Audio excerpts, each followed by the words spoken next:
Jawa,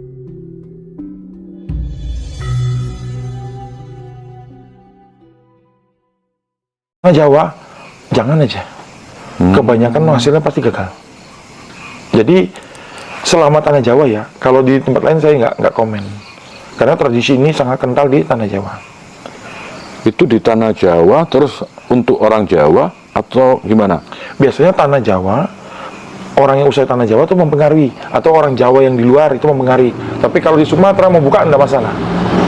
Tapi tanah Jawa itu sakral, karena tanah Jawa ini sudah biasa, karena di bulan Suro ini akan banyak sesaji, akan banyak yang dupa-dupa yang dibakar, menyan yang dibakar. Jadi makhluk goib tuh aktivitas di bulan Suro. Kalau misalnya ada orang Amerika mau bikin hotel, bikin usaha di sini waktu bulan Suro, orangnya kan nggak mempercayai hal-hal gitu. Betul. Itu tetap ada dampaknya. Pasti ada dampak, karena pegawainya pasti orang Jawa, bukan bule semua. Nggak ada dampak untuk dia, tapi dampak dengan hotelnya nanti.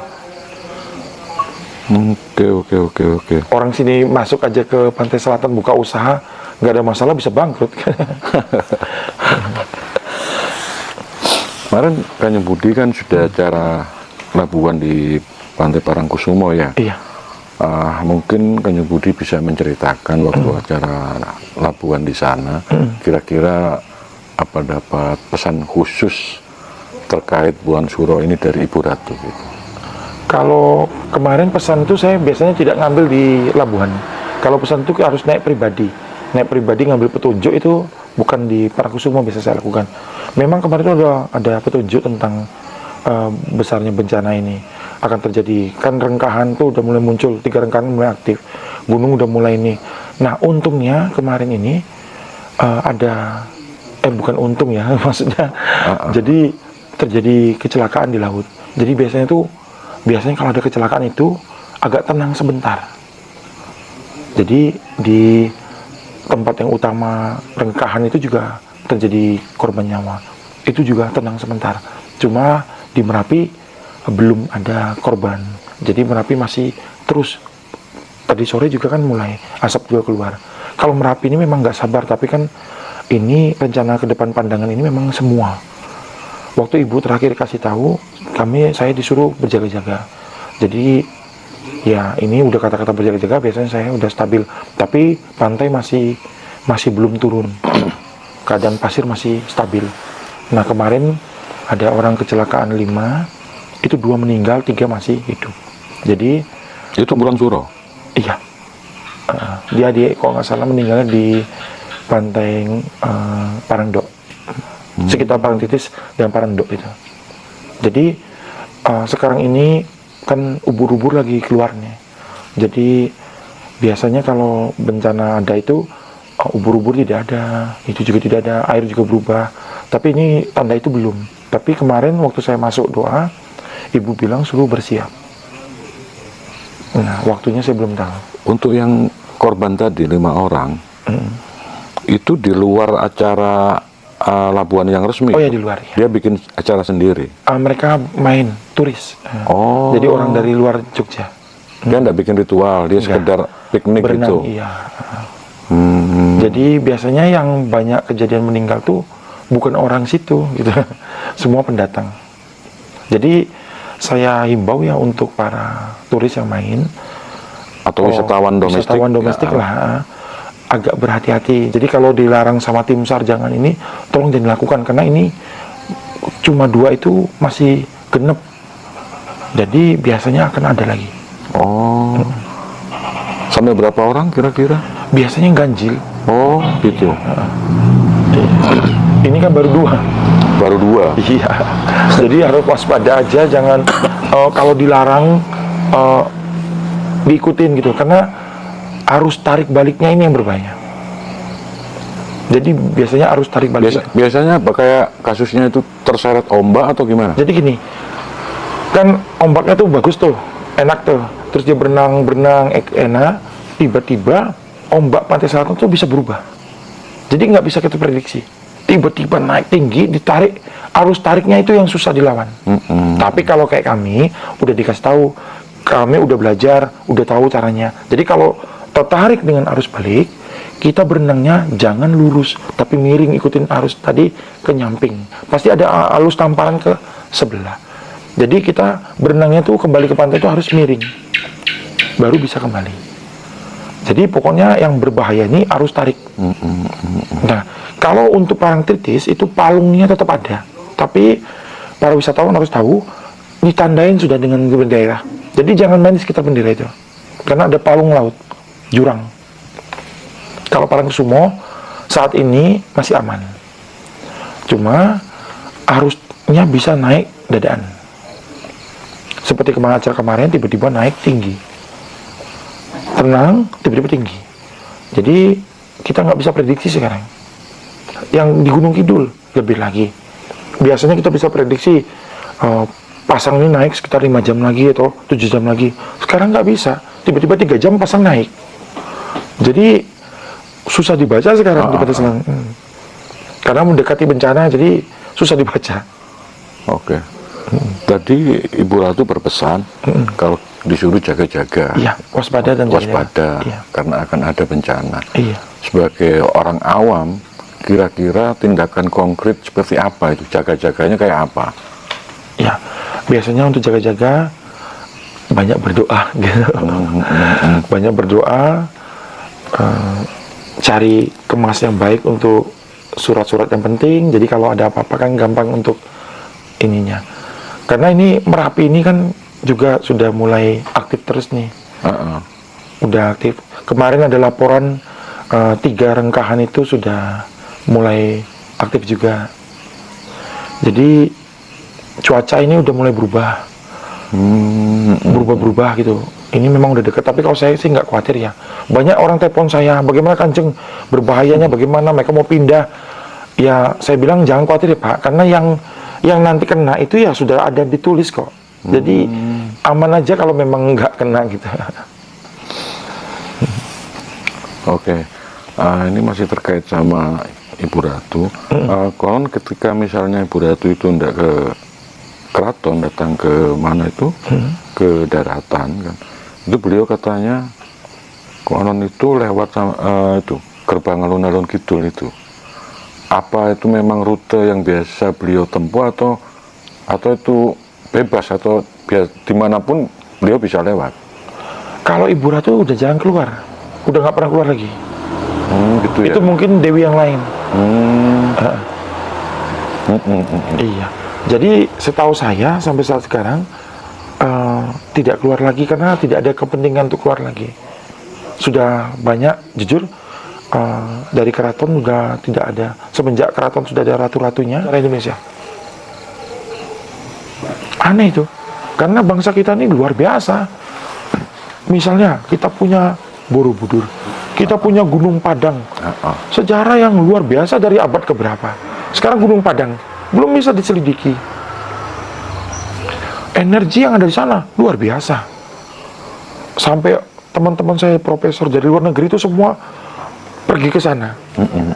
Jadi itu aja sejarahnya nggak bisa keluar. Kalau sejarah Gunung Padang digali, kan mentah semua sejarah yang kesini. Belajar lagi profesor. Jadi itu kenapa Om susah banget sejarah lama tuh kalau udah ketemu dimunculin balik. Ya mentah semua Om yang belajar. Semua orang dapat detail dari situ kan mentah Om. Muncul sejarah baru. Jadi sekarang bingung nih kalau sejarah baru ini diungkit, ada orang yang dapat titel, dapat doktor dari situ kan mentah Om jadinya. Pelajaran selama ini jadi kacau semua. Nah itu bingung. Makanya Gunung Padang itu pasti dihambat untuk penelitiannya. Saya jamin.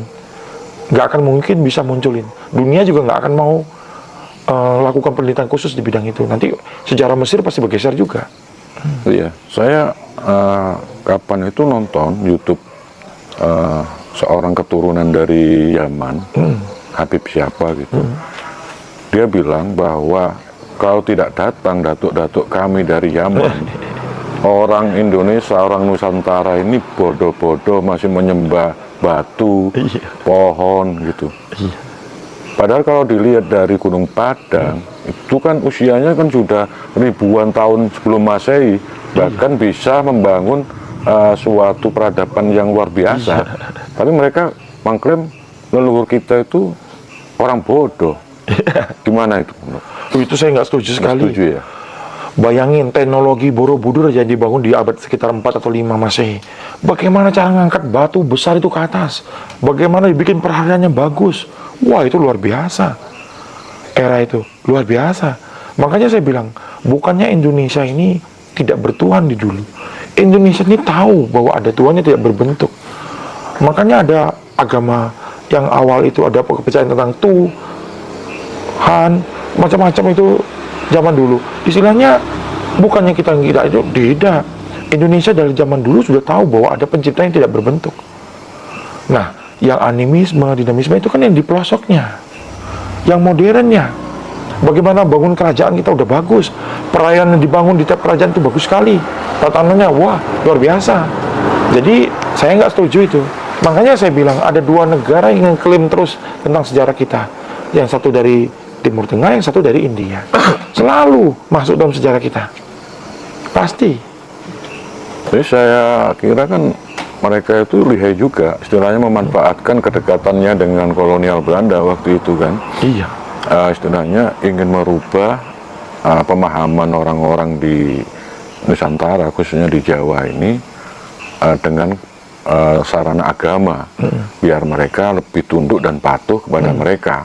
Bahkan akhirnya kan terjadi sampai sekarang mereka sebenarnya jadi tuan. Iya. Dan kita di sini yang asli pribumi penduduk sini jadi jongos-jongosnya mereka gitu. Gimana komentarnya Kanjeng Budi? Itu benar-benar yang ngomong-ngomong itu. Ini berhasil sukses banget Belanda itu. Mengubah ke depan ini bangsa ini sampai sekarang ini Belanda tuh berhasil banget. Makanya aku bilang Belanda tuh tidak bisa begitu kalau nggak ada Indonesia. Mana bisa? Sekarang Belanda baik-baikin Indonesia. Ya gitu, memang harus lah. Dia banyak bener yang bagaimana bisa berkembang ibu kota mereka itu. Bagaimana Inggris tuh bisa berdiri begitu waktu mereka rampok Yogyakarta. Wah. Terus istilahnya Habib-Habib bagaimana sekarang dapat perlakuan khusus. Sekarang di Indonesia sampai bekas tisunya orang sampai nyembah-nyembah gitu. Wah, iya. Saya nggak setuju itu. Jadi gara-gara Belanda didik kita gitu, jadi masyarakat Indonesia ini nggak terlalu pintar jadinya gara-gara soal itu. Dan kepercayaan itu udah jadi nggak bisa berpikir gitu. Tapi saya setuju banget dengan adanya sekarang ini mulai pendidikan digeber di mana-mana. Banyak ustadz-ustadz, banyak pendidik baru yang mulai mengubah mereka. Seperti ini, tidak usah jauh-jauh kampung saya, Pulau Nias. Dulu sekolah itu mana mau mereka sekolah? Lebih baik di rumah, motong dan lain-lain. Sekarang udah mulai sekolah, udah banyak orang pintar dari sana. Sekarang tiap daerah kita lihat, anak kalau kita pergi ke Gunung Kidul kemana, kita nggak temuin anak-anak muda mereka. Semua sekolah. Misalnya Sleman. Sleman ini aja mahasiswa ada sekitar 300.000. Bayangin. Makanya saya setuju banget Yogyakarta ini dibikin kota pelajar. Digembleng terus di sini. Tapi tolong kampus-kampus mulai hati-hati. Sekarang banyak banget masuk di situ lagi untuk pembodohan itu lagi melalui dosen-dosen dan lain-lain. Melalui dosen. Iya. Bahkan orang yang terpelajar sudah kena doktrinnya mereka. Apalagi orang-orang yang di desa, misalnya yang istilahnya sekolahnya nggak begitu tinggi, kan lebih gampang, lebih mudah untuk dihasut sama mereka. Iya. Jadi memang pinternya Belanda ini bermain ini karena kita ini kan Om banyak kerajaan dulu Om. Dulu sistem kerajaan ini memang neken ke masyarakat tuh tinggi Om. Jadi masyarakat itu hanya sendiko dawu aja Om. Oh ya. Nah itu yang dimanfaatin Belanda tuh Om untuk itu. Lalu disisipin lah. Kan sebenarnya Belanda punya kerjaan maksudnya Habib itu. Jadi ya sekarang haji lah. Kata-kata gelar haji itu siapa yang bikin Om? Kan Belanda sengaja ya nandain orang pergi ke Arab tuh ditandain. Iya. Jadi ya begitu. Makanya saya setuju banget dengan guru saya yang almarhum yang Sunan Kalijogo. Mana mau yang guru saya naik haji. Jadi guru saya itu yang terpenting tuh hati kepada Gusti Allah. Hati kita kepada Gusti Allah itu yang terpenting kalau guru saya ngajar. Sekarang banyak orang mati-matian ke sana dapat gelar haji. Tapi apa yang dilakuin? Nggak nolong orang juga. Antrinya 30 tahun lebih itu. Iya. Sekarang Om percaya nggak? 5 tahun belajar agama udah bisa jadi ustadz. Mana bisa? 15 tahun dulu kiai-kiai kita tuh 15 tahun belajar baru boleh jadi ustadz, 25 tahun baru jadi kiai. Harus bisa baca semua kitab. Baru bisa. Sekarang tamat kuliah 4,5 sampai 5 tahun udah jadi ustadz ngajar. Wah, saya jadi bingung sekarang tuh. Dia sendiri belum mengalami gitu nah. Ya, susah ngomong sekarang. Terlalu banyak, apalagi muncul dunia media sosial. Kalau kita lagi online jadi malaikat. Habis online bukan malaikat lagi. Lah, serius. Nanti kalau pas ribut-ribut, pertanyaan di bawahnya kan ada perkataan, ini hanya hiburan belaka. No. Jadi susah ngomong sekarang nih Om. Banyak banget sekarang ustadz dadaan muncul di YouTube dan lain-lain Om. Coba dah Om lihat. Banyak bener. Karbitan banyak bener. Nanti begitu angin bertiup, hilang. Muncul baru lagi. Om bayangin ya sekarang. Di setting nih. Oh, dia bayar kru nih. Untuk jadi setan-setan di mana? Dia bikin nih. Di TikTok tuh. Saya tidak sebut ya. Di odok-odok tuh. Gini. Wah, keluar setannya. Orang nontonnya berapa banyak Om? 1 jutaan, 2 jutaan Om. Nah, yang nonton tuh orang pinter Om. Udah tahu, tapi masih nonton juga. Itulah Indonesia, unik kan Om? Saya senangnya di situ. Jadi, misalnya kayak channel kita lah, ngajarin tentang bagaimana orang jadi manusia yang benar, bagaimana apa yang bisa orang pilah tentang yang di hidup ini salah atau benar. Nah, kalau kita kalah, oh ada orang yang cepat maju yang cuma tipu-tipu didandanin jadi setan. Lo bayangin Om, padahal di sini kan edukasi, mengubah orang dan lain-lain. Bingung nggak? Iya. Tapi memang nggak gampang kalau merubah doktrin dogma yang sudah tertanam ratusan tahun. Itu tidak mudah. Apalagi mereka jualannya tuh nasab, mengaku turunan Nabi. Nah, orang di Islam sendiri khususnya itu kan ya takut kalau misalnya tidak nurut sama beliaunya, kan takut istilahnya mencederai kecintaannya dengan Kanjeng Nabi. Alasannya pakai itu. Gimana itu? Kira-kira cara upaya agar rakyat kita agar lebih pinter lah dikit. Kalau saya sekarang, kalau misalnya orang datang ke saya tentang agamanya alim dan lain-lain, saya mulai ubah pola pikirnya. Saya lariinnya Gusti. Jadi saya bikin mereka untuk mendahulukan Gusti Allah. Selalu Gusti Allah. Nah, itu bisa aman. Kalau mereka mulai pola pikirnya kembali, kan sebenarnya Kanjeng Nabi itu ngajarin tentang mendekat kepada Gusti Allah. Itu yang sebenarnya Kanjeng Nabi ajarin. Cuma orang kan sekarang berpikirnya beda. Karena mereka, memang kita sangat hormat banget, saya hormat banget sama Kanjeng Nabi, panutan saya. Tapi keturunan ke bawahnya, saya tidak begitu. Karena mereka bukan Nabi, gitu. Jadi saya biasa dorong mereka kepada Gusti. Dahulukan Gusti. Dulu guru saya bilang, kalau kamu baca Quran, gunakan hatimu. Dulu saya nggak ngerti. Kenapa ya? Ternyata saya baru tahu. Tidak semua orang yang baca Quran, tidak semua orang yang rajin sholat, itu hidupnya benar. Makanya guru saya bilang, gunakan hati. Jadi gampang kok, lihat aja hidupnya. Kalau hidupnya bagus, luar biasa. Cahayanya keluar, luar biasa. Gitu Om. Jadi sekarang ini memang gimana ya Om? Jadi harusnya sekarang orang Indonesia, khususnya yang beragama Islam, jangan mau dibodohi. Meskipun mereka ngaku cucu turunannya Kanjeng Nabi gitu ya. Karena apa ya, padahal di istilahnya di data secara nasab dari kitab, bahkan tes DNA aja mereka juga yang tidak berani gitu. Kalau mereka itu memang betul-betul ngaku turunan Kanjeng Nabi, seharusnya mereka juga ya mau dengan rela. Kalau saya Om, saya ngomong ini, mungkin ada Habib yang nonton dan lain-lain. Kalau Bapak memang keturunan, Bo, kasih panutan yang baik. Jangan ngajarin sampai orang nyembah Bapak. mentuhankan Bapak gitu. Kita ini semua kan nyembah ke Gusti. Kalau memang keturunan, belajar dari bagaimana cara hidup Kanjeng Nabi. Kalau misalnya kita nih, para masyarakat yang sekarang ini terpengaruh oleh Habib-Habib yang sekarang, Anda harus tahu, sembah itu kepada Gusti. Jadi janganlah, mereka tuh manusia juga gitu nah. Mau ngomong mereka keturunan dan lain-lain, mereka juga manusia. Ujung-ujungnya kecuali kalau mereka tidak makan nasi lagi, tidak naik mobil mewah lagi gitu nah. Sekarang sahabat-sahabat sadar nggak sih bagaimana kayanya para Habib sekarang? Itu dari uang dari kalian semua. Loh serius? Dari muhibinnya ya. Iya. Tisu aja harganya ratusan juta. 200 juta katanya ya. Ludahnya berkah. Iya. Saya bingung itu bener-bener. Kok jadi gitu nah. Maksudnya kalau dagang baju apa saya percaya gitu nah. Ini agama loh, kepercayaan.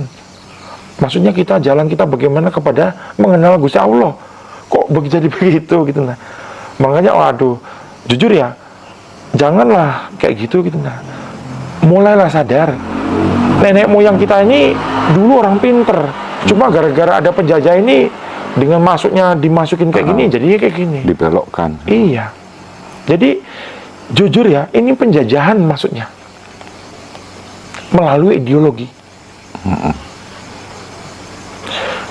Anda orang Indonesia, Anda darah Indonesia, Anda makan di Indonesia, Anda hidup di Indonesia, cintailah Indonesia.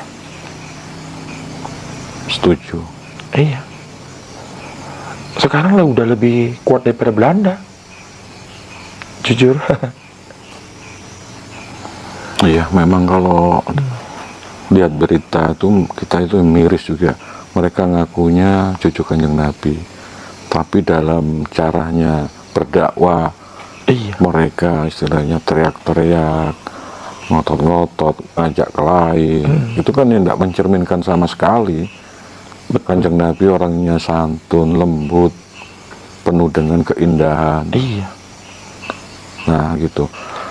Ini kan memang salah satu untuk memotong biar kita tidak tidak mengenal dengan luhur kita. Kita dipotong budaya kita biar kita jauh dari budaya kita. Sebagai seorang spiritualis, kira-kira upaya dari para spiritualis itu untuk kedepannya bagaimana langkah-langkahnya, kira-kira mungkin bikin suatu gerakan apa gitu.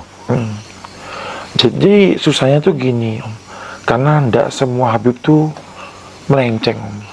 Jadi banyak juga Habib yang bagus, tapi saya inginnya tuh organisasi agama yang besar itu yang duluan mulai pergerakan, karena mereka diem, problemnya di situ aja.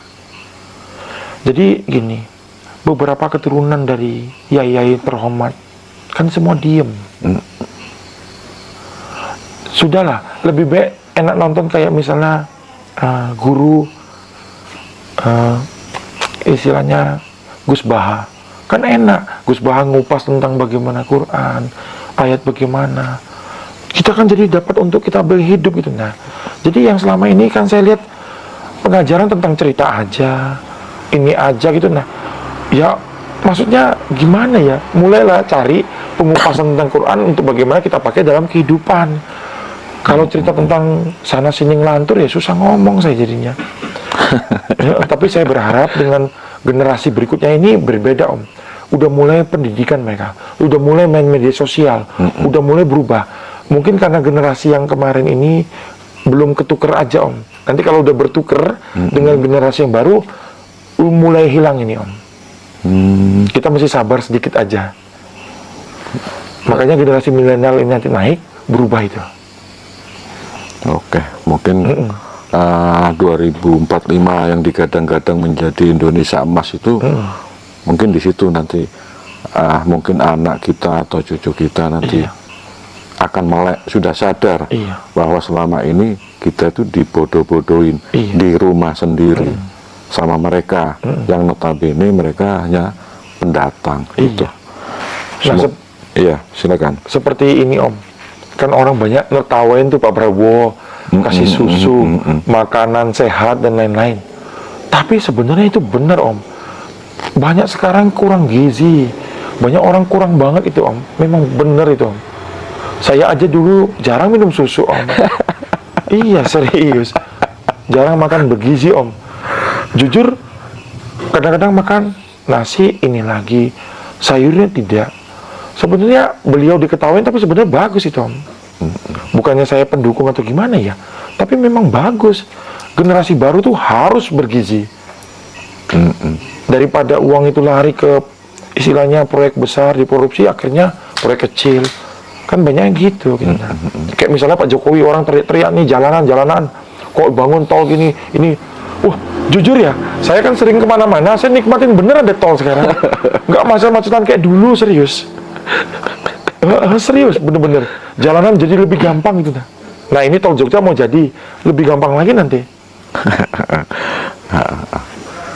Oke, tadi Kanjeng Budi kan bilang bahwa sebenarnya Kanjeng Nabi itu dulu mengajarkan kita untuk mendekat, mengenal kepada Tuhan, kepada Gusti. Iya.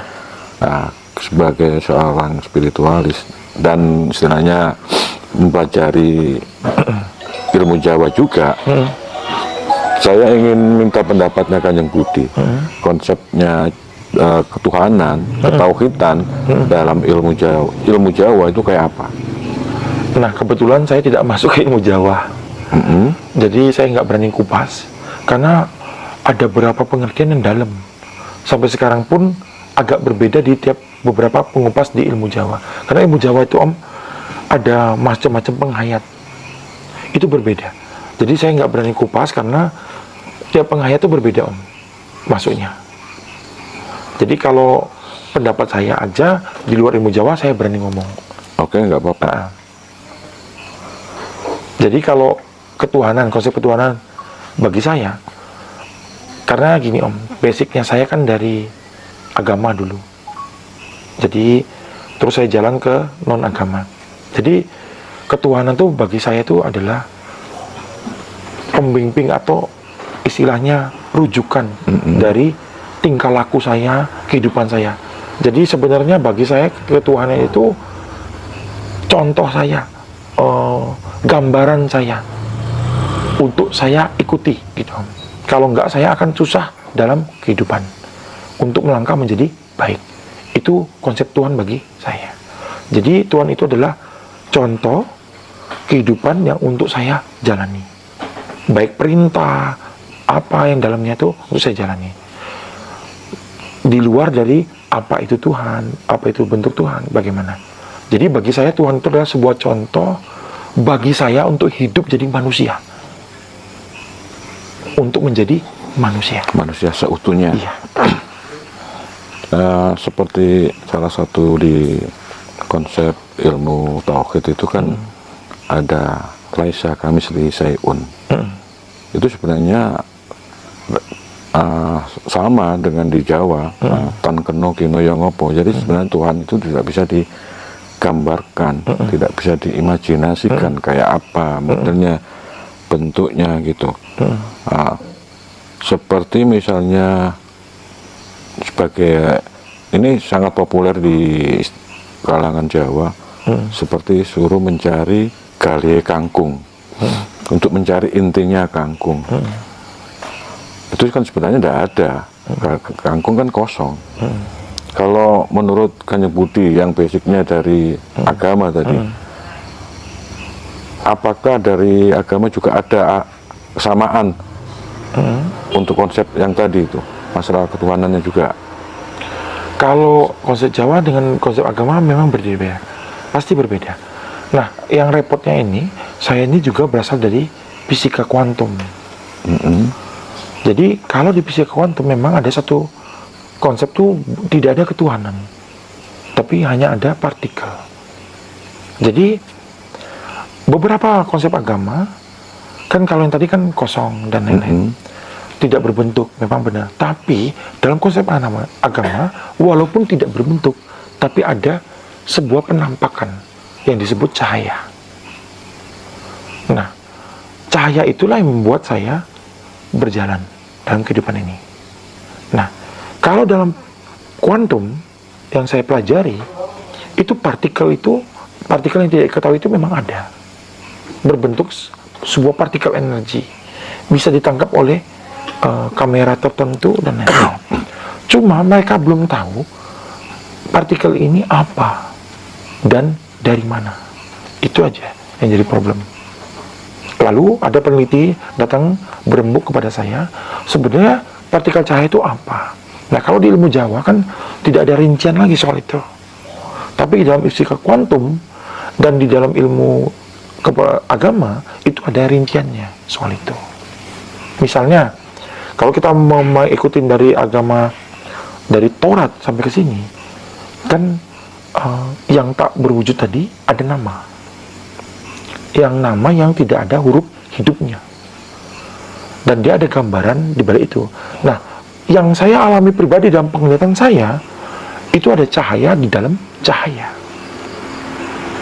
Jadi, sesungguhnya ada wujud cahaya. Begitu. Karena manusia ini tidak bisa menyembah sesuatu yang sama sekali tidak ada. Tidak bisa. Berarti di situ ada orang-orang tertentu yang istilahnya mendapat anugerah, yang diberi kemampuan sampai masuk level situ, sehingga bisa menyaksikan memang ada wujudnya gitu. Tidak seperti konsep seperti bahkan di fisika kuantum juga kan itu tidak ada. Seperti energi itu juga kan tidak bisa, tidak ada bentuknya. Iya. Partikel Higgs boson yang katanya partikel Tuhan aja itu masih belum bisa dibuktikan, diwujudkan secara konkret gitu. Nah, jadi gini, tidak ada itu dengan mata manusia. Nah, itu tadi tidak ada. Tapi kan mereka menggunakan alat. Jadi alat itu bisa nangkep. Seperti aura aja kan udah ada kameranya.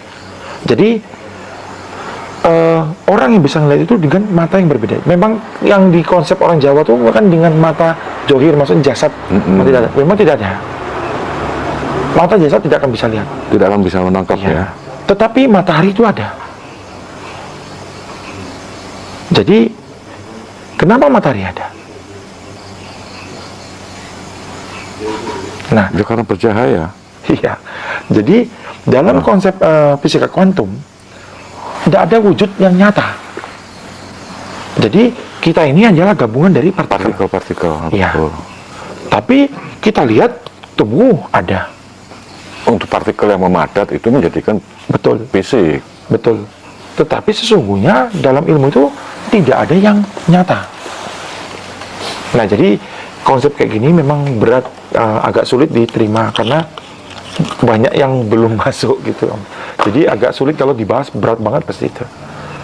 Jadi sesungguhnya, Om, kayak saya ada yang datang sama saya, seorang peneliti, bisa nggak memecah partikel cahaya? Bisa, tapi dengan kemampuan cahaya. Bisa. Cahaya balik ke cahaya. Misalnya kayak saya tanya, Kanjeng Budi mau masuk surga nggak? Tidak. Saya mau kembali kepada cahaya. Beda. Dalam konsep agama tidak ada. Semua orang masuknya ke surga. Sebagai tujuan akhirnya ke situ Iya, ya. betul. Tapi bagi saya itu bukan tujuan akhir. Tujuan akhir itu adalah kembali kepada cahaya. Iya. Di mana itu semua sumber dimulai. cahaya. Iya, semua dimulai. Nah, jadi kalau orang itu bilang tidak ada, kenapa ada cahaya? Nah, sekarang apa perbedaannya terang dan gelap? Tidak ada. Manusia bisa melihat karena ada cahaya. Kalau cahaya dikurangin, tidak bisa melihat. Jadi kayak misalnya di Taurat tuh, kita pertamanya, pada mulanya bumi belum berbentuk dan kosong, gelap gulita menyelimuti samudra raya, dan roh Allah melayang-layang di udara. Itu aja menafsirkannya bingung. Bisa banyak persepsi itu. Iya. Jadi gini, Om, intinya otak kita tuh enggak bisa mencapai besarnya alam semesta. Jadi yang kita anggap belum tentu benar. Kayak orang bilang manunggaling. Saya tanya, bagaimana kamu manunggal dengan alam semesta yang besar ini. Tidak akan bisa. Nah, itu kan ada istilahnya perbedaan konsep ya, perbedaan persepsi. Jadi kita mungkin tidak akan membahas untuk yang perbedaan itu, karena kalau masalah tauhid ini kan agak rawan juga. Rawan memang, dalam soalnya beda. Misalnya nanti penonton salah tangkap, salah persepsi kan tambah bingung nanti. Iya, tambah bahaya. Karena memang beda rasa kopi sama teh gitu. Kita yang kembali yang ke enteng-enteng aja. Ya enteng aja, ini berat tadi. Kalau misalnya ada klaim dari suatu kaum yang mengatakan bisa istilahnya Isra Mi'raj berkali-kali, bahkan lebih dari 40 kali kalau nggak salah. Saya pernah baca itu ada dari klaim mereka itu. Pendapatnya Kanjeng Budi gimana? Itu susah karena itu anggapan mereka ya, kita biarin aja. Tapi kalau dibiarin kan, kalau misalnya dipercaya nanti di saudara-saudara kita yang muslim yang di desa-desa nanti kan ya tambah, kapan pinternya nanti tambah tetap bodoh nanti. Jadi problem itu kayak gini Om, kalau berhubungan dengan kepercayaan Om, nggak bisa kita geser Om problemnya. Mereka itu harus dapat momen tertentu untuk bergesernya kepercayaan mereka. Misalnya yang gini Om tahu nggak, ada puluhan orang datang ke saya, dia ngaku adalah Satria Peningit. Iya. Kok banyak saya pikir. Terus ada ratusan orang, dia adalah katanya titisan dari Brawijaya. Tapi semua Om tidak pernah saya salahin. Karena biarlah mereka pulang dengan hati gembira daripada mereka pulang dengan semrawut gitu. Nah, jadi saya udah terbiasa itu kayak gitu. Tapi mungkin ini cara pandang yang agak beda ya. Kalau misalnya kenapa kok dibiarkan? Kan kasihan ketika orang tersebut tetap tidak dikasih penjelasan, kan tetap akan memahami konsepnya tadi. Itu jika orangnya misalnya tetap memakai sampai tua, bahkan nanti menurunkan ke anak-anaknya dan dipercaya, kan akhirnya kapan sadarnya gitu. Kalau saya biasanya saya biarkan tuh di luarnya aja saya biarin, tapi saya doakan orang itu Om. Saya minta supaya Tuhan kasih mereka kesadaran, karena tidak ada manusia yang bisa nobatin manusia Om. Jadi hanya Tuhan yang bisa membuat orang manusia bertobat. Jadi saya pasti doakan itu Om, yang gitu. Om tahu nggak, ada orang datang itu kepercayaannya terhadap satu agama tingginya minta ampun. Waktu dia duduk di tempat saya, dia lihat ada dupa dan lain-lain, itu dalam hatinya keluar kata-kata, salah nih saya datang sini, terlanjur. Saya biarin aja. Karena bakar dupa. Iya. Berani memvonis salah ya. Iya. Jadi orang sekarang ini udah berbeda Om, nggak kayak dulu. Nah, tapi Om, saya pasti berdoa Om. Kalau hatinya bisa digeser, saya berani ngomong. Tapi ada hati yang nggak bisa digeser Om. Otaknya, pikirannya nggak bisa digeser. Jadi saya selalu scan Om orang, bisa atau tidak. Kalau nggak bisa, saya nggak akan mau. Jadi nanti dia malah tambah benci. Jadi gini, prinsip saya ini Om, saya nggak akan jauhin orang jahat Om. Kalau kita jauhin, dia akan makin hancur. Lebih baik saya deketin dia. Tapi saya doakan dia. Itu yang terpenting. Jadi sekarang ini Om, memang peran guru di sekolah paling penting untuk ngerubah pola pikir generasi yang berikutnya. Dan peran ustadz-ustadz di daerah sangat penting untuk merubah peran orang-orang sekarang. Kan orang banyak ikut pengajian dan lain-lain. Nah, saya minta sebenarnya kelompok-kelompok besar organisasi agama ini yang lebih ketat. Pendidikannya harus digeber untuk yang pengajar. Ketika seperti tamu yang tadi yang mengatakan mengaku bahwa dia itu Satrio Piningit, apa kan yang Budi itu tidak pernah tanya kira-kira apa yang bisa memvalidasi kamu itu seorang Satrio Piningit gitu. Dan menurut Kanjeng Budi, Satrio Piningit itu apa? Ya. Bagaimana gitu? Ya. Jadi kalau yang saya biasa datang itu biasanya klaim dari orang lain, dukun, orang lain atau spiritual, dan klaim dari makhluk goib yang dia didatangi dia. Itu yang biasa acuan mereka. Nah, terus tentang satwa penyengit. Satwa penyengit ini kan muncul dari beberapa kata awal orang dulu. Baru muncul kata-kata itu. Sebenarnya istilahnya bagi saya nanti muncul ya seorang pemimpin yang baik. Itu aja sebenarnya. Nggak susah-susah sampai kayak gitu. Cuma pemimpin yang baik itu memang akan keluar. Indonesia ini memang nanti akan masuk dalam era jaya. Itu pasti. Cuma kan Jawa klaimnya itu. Tapi tempat lain kan klaimnya berbeda. Nah, Kan seperti Avatar itu kan ada kan katanya. maksudnya avatar. Mesias, berarti ada sosok personal ya, orang yang akan datang, memang muncul yang di masa akan datang yang menjadi pimpinan di dunia ini yang berlaku adil dan bijaksana.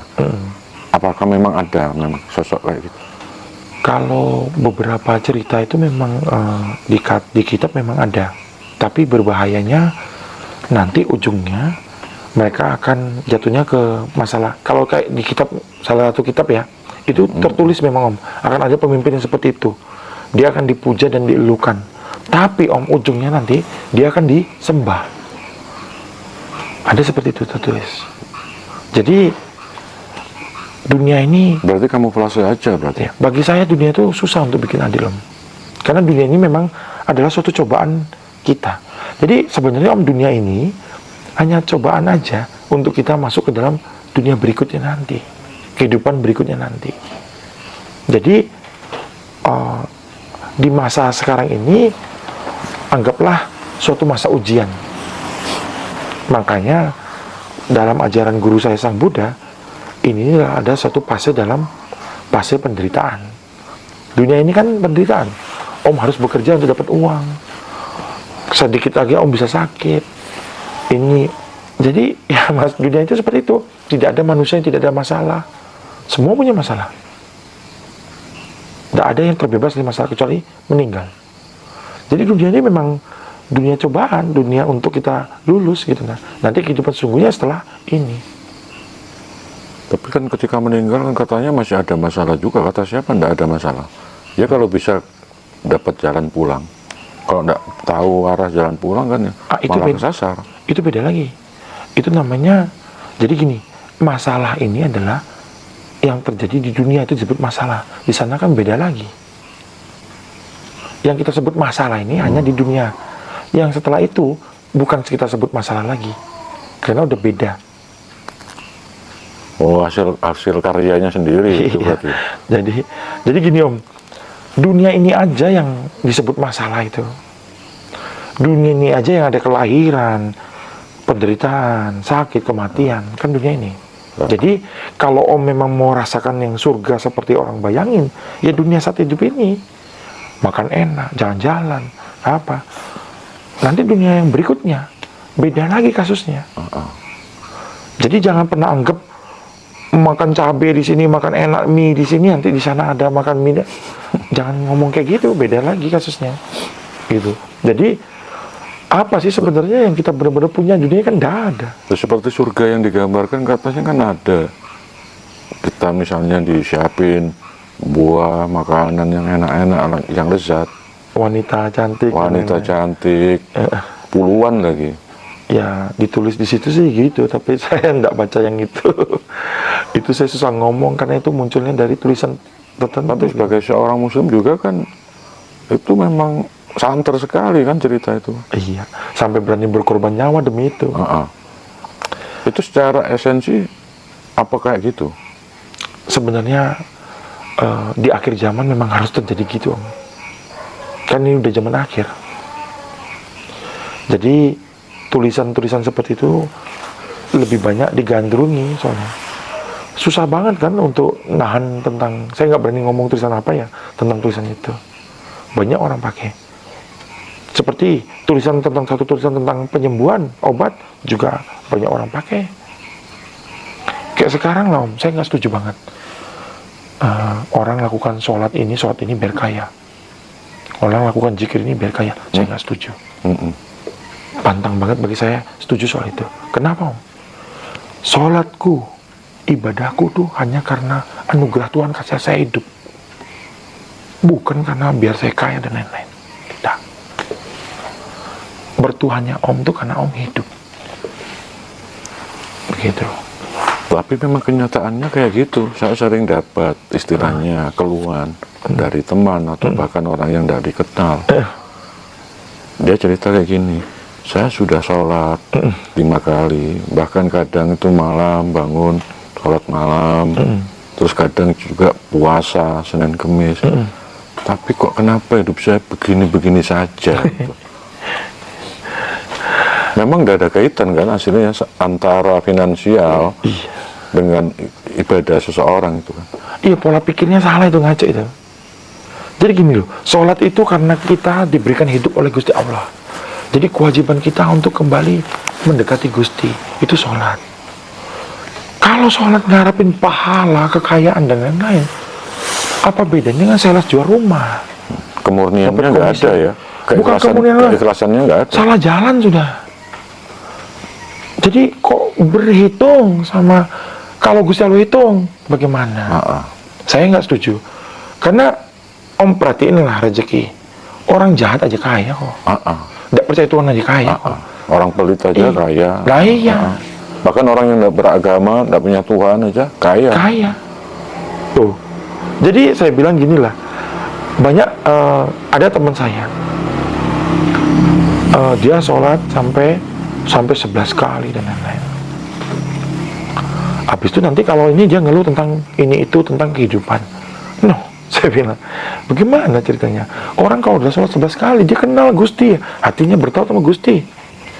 Tapi banyak saya lihat orang sholat dari lahir kelakuannya beda.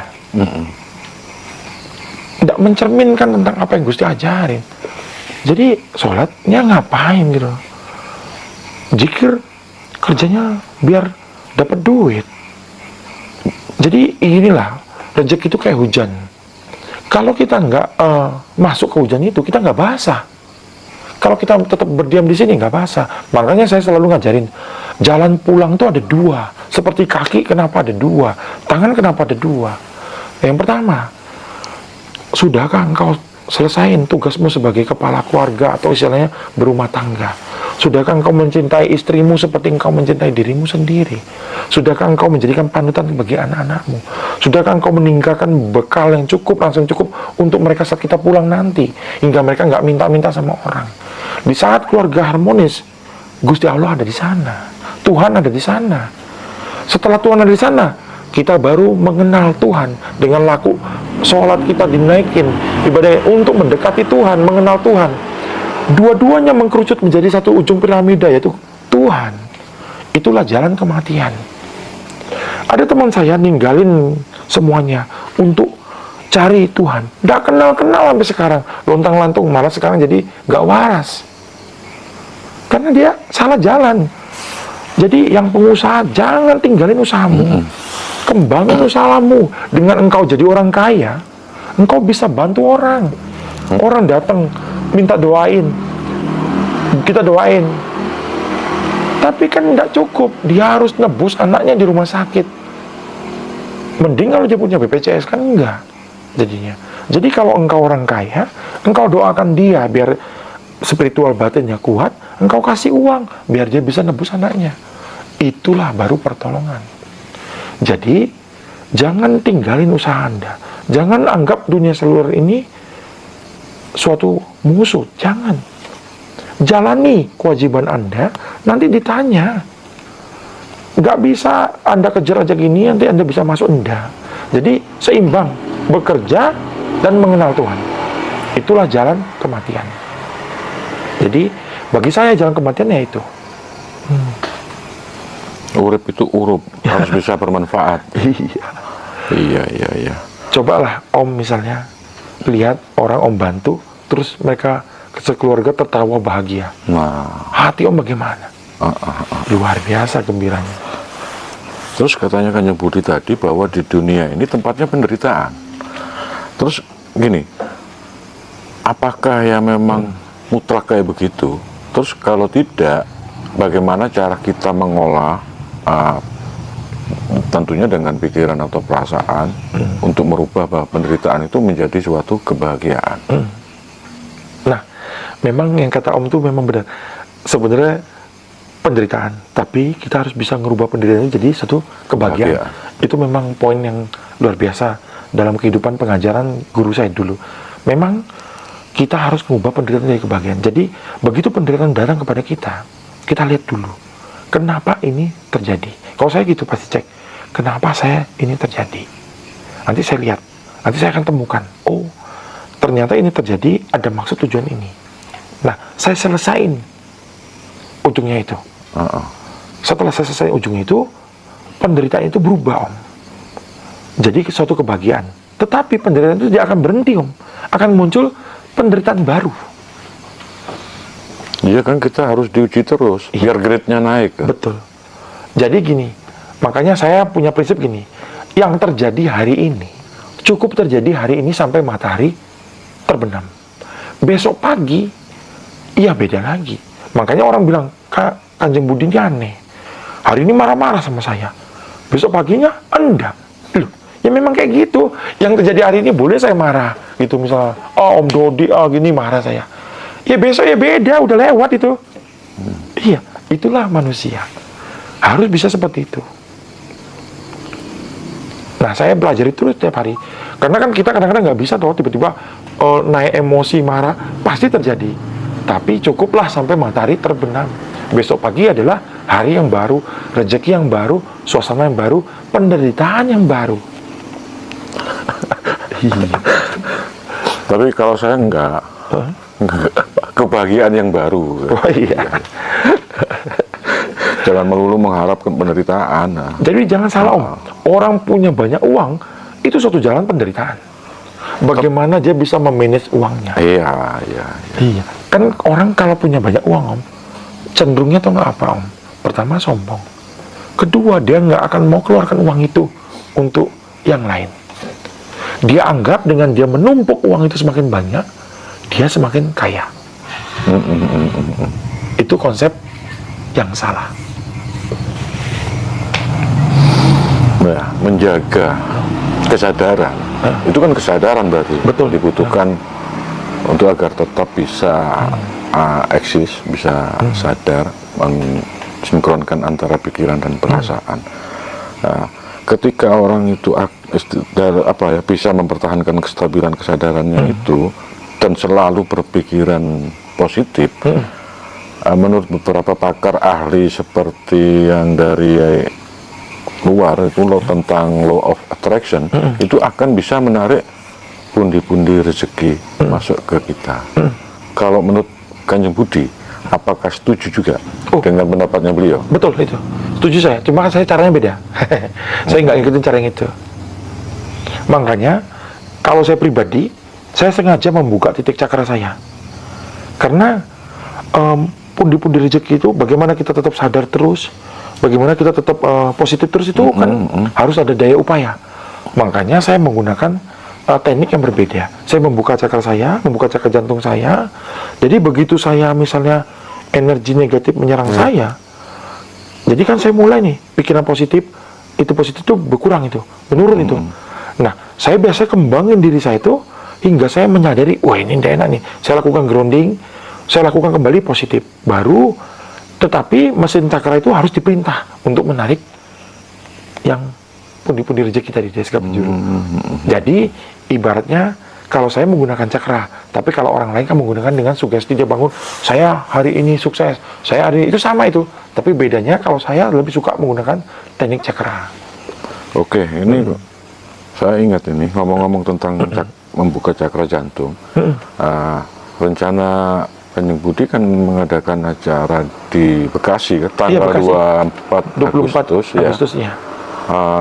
Itu nanti di sana kira-kira nanti apa materinya sama atau ada tambahan lagi atau gimana?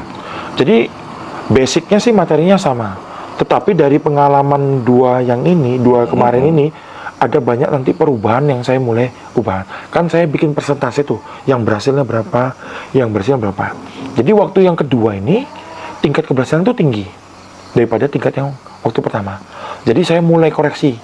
Nanti pembersihan tetap dilakukan di utama, pembukaan cakar tetap dilakukan utama, tapi di sini akan ada penambahan, saya harus segel.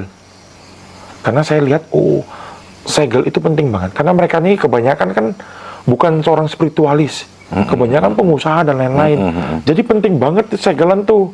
Mereka kadang-kadang nggak sempet untuk meditasi, nggak sempet untuk apa. Jadi akhirnya tertutup semula. Biar mudah dipahami, kata-kata segel itu kayak apa? Maksudnya gitu. gini, mesin nanti yang magnet rezeki itu sebenarnya adalah mesin jantung, mesin cakra jantung. Walaupun pendapat orang banyak, ada yang bilang cakra ini, tapi saya sangat percaya cakra jantung karena banyak sekali hasil yang muncul dari situ.